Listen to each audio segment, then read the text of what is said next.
উদ্দেশ্য হচ্ছে পরিবেশকে কিভাবে পরিবেশ বান্ধব একটা বাড়ি আর কি। আমরা যদি এখানে বেশিরভাগ গাছপালা, যদি যত গাছপালা লাগানো যাবে আমাদের পরিবেশটা তত শীতল থাকবে, তাপমাত্রা কমবে।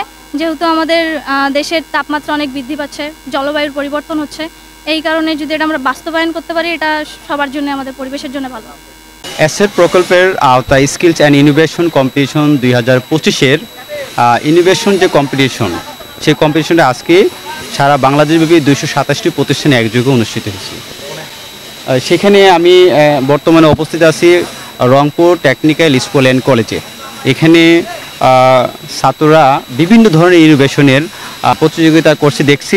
প্রত্যেকটা ছাত্রের যে ইনোভেশনগুলো আছে, প্রত্যেকটা ছাত্রের ইনোভেশনগুলোই অত্যন্ত চমৎকার, এবং আমরা মনে করি যে আপনাদের মাধ্যমে দেশবাসীর কাছে এটা তুলে ধরাটা সবচেয়ে বেশি সুবিধাজনক হবে এবং সবচেয়ে বেশি ভালো হবে।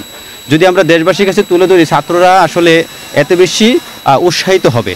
প্রোগ্রামিংয়ের আবিষ্কার ছেলেরা করেছে, অনেক স্কুলে ছাত্ররা ঠিকভাবে আসে না, শিক্ষার্থীরা ঠিকভাবে আসে না, মা বাবা জানতে পারে না। তো সেক্ষেত্রে দেখা গেছে যে ছাত্র যখন ঠিকভাবে আসে না, টিচাররা সরাসরি অনেক নাম্বারে কল করতে পারে না।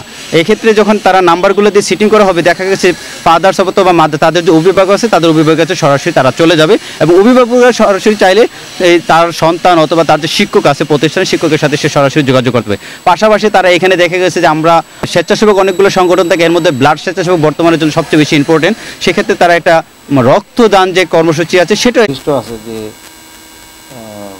এটা প্রথম কি বলে প্রাতিষ্ঠানিক পর্যায়ে হবে।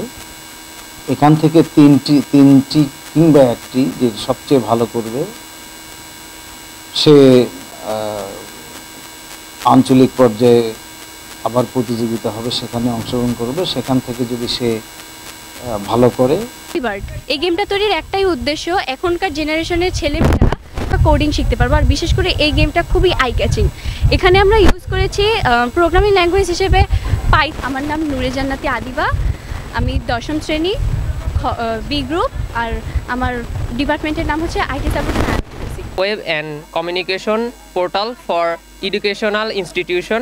আমাদের ওয়েবসাইটের মাধ্যমে পেমেন্ট করতে পারবে। স্কুলের যাবতীয় যেসব ডকুমেন্টের জন্য আমাদের পেমেন্ট করতে হয়, যেমন রেজিস্ট্রেশন, মার্কশিট উত্তোলন ইত্যাদিতে আমরা পেমেন্ট করতে পারবো। এবং আমাদের প্রতিষ্ঠানে কোনো স্টুডেন্ট অনুপস্থিত হলে অটোমেটিক তার কারো নাম্বারে SMS চলে যাবে। এবং আমাদের হলো কোনো শিক্ষকের সাথে যোগাযোগ করতে হলে কোনো শিক্ষকের সাথে মেসেঞ্জারে করতে হয় অথবা হোয়াটসঅ্যাপে করতে হয়। আমাদের এই ওয়েবসাইটের মধ্যে আমরা সকল শিক্ষককে আমরা একত্রে সবার সাথে এখানে যোগাযোগ করতে পারবে। এবং আমাদের এখানে লার্নিং আছে। লার্নিংয়ের মধ্যে আমাদের স্কুলের যত যাবতীয় বইগুলো রয়েছে সেটার PDF পাবে, এবং যত সকল ইম্পর্টেন্ট শিট সেগুলো পাবে, এবং বেসিক যেই জিনিসগুলো নোটিশ বোর্ড, নোটিশ এবং ছুটির দিনগুলো, সিলেবাস ইত্যাদি যা আছে সেগুলো আমাদের এই ওয়েবসাইটের মধ্যে পেয়ে যাবে। আমাদের 3 ফেজ মোটর সংযোগের কাজে ব্যবহার করে থাকি। 3 ফেজ মোটর সংযোগের ক্ষেত্রে ব্যবহার করলে আমাদের মোটরটি নিরাপদ থাকে আর কি। যদি 3 ফেজ মোটরটি সংযোগ দিই সরাসরি বিদ্যুতের সাথে, সেই ক্ষেত্রে মোটরের ভিতরে যন্ত্রাংশগুলো পুড়ে যেতে পারে। সেক্ষেত্রে আমাদের ম্যাগনেটিক কন্ট্রাক্টর আছে 3টি, যে ভিতরে আছে স্টার আছে, ডেল্টা আছে এবং মেইন আছে। আমরা যখন এটি প্রথমে সংযোগ দিই তখন মেইন এবং স্টারটা চালু হয়।